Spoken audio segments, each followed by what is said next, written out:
Alors dans notre cabinet, j'ai regardé récemment, depuis 2008, on faisait déjà numériser les empreintes, mais c'était donc un système externalisé où on faisait numériser les empreintes dans un laboratoire.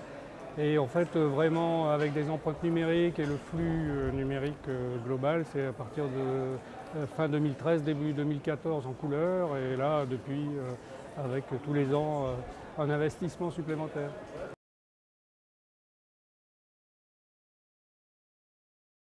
Alors, dans notre exercice, là, je ne vois pas d'inconvénient vraiment à numériser et à passer au numérique.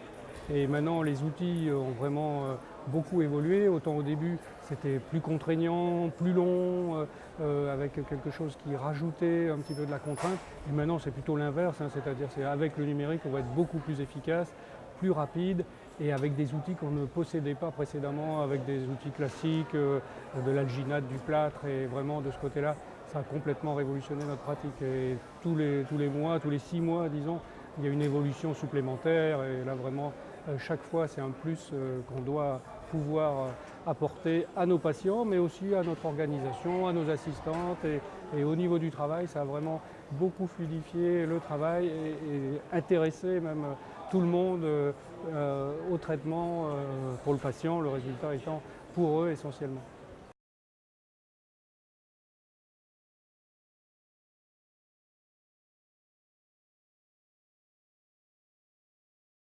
C'est déroutant parce que d'un exercice où on pense avoir fait le tour de la question en termes de positionnement implantaire, ça nous apporte un outil finalement intellectuel qui va nous permettre de transcrire ce qu'on sait biologiquement et mécaniquement sur le positionnement d'implant, mais de manière rationnelle. C'est-à-dire que finalement on va standardiser notre geste, ce qui peut être un peu déroutant au départ parce qu'on pense être suffisamment standardisé, mais c'est un plus dans la sécurité du geste.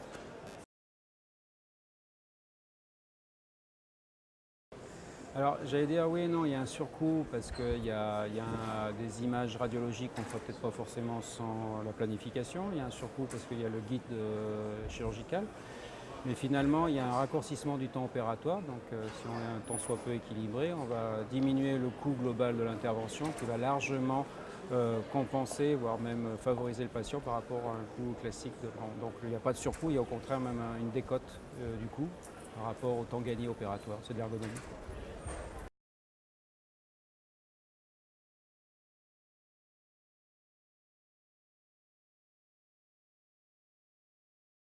C'est une idée qui est fausse, je pense qu'on l'a démontré assez largement cet après-midi.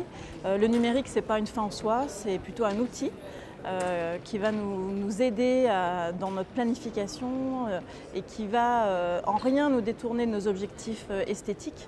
On a toujours recours aux mêmes techniques finales pour accéder aux demandes de nos patients. Et je crois que le numérique, toutes les firmes qui développent le numérique ont compris ça, notamment à travers les différents matériaux qui sont développés et qui justement sont dans une recherche d'esthétique qui est plus poussée. Et donc on arrive de plus en plus à allier et le numérique et l'esthétique.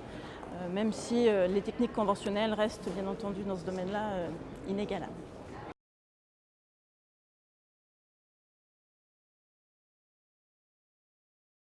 Eh bien, ça nous apporte justement une certaine prédictibilité de nos résultats, c'est-à-dire qu'on va faire des planifications, on va faire des études, des analyses esthétiques, et tous ces outils numériques vont nous permettre de les concrétiser sans perdre des informations entre le moment où on va faire notre analyse et le résultat final, puisqu'on promet des choses à nos patients et on espère toujours pouvoir accéder à leurs requêtes. Donc là, le numérique, vraiment, ça nous permet de rester le plus près possible de notre projet, du début jusqu'à la fin.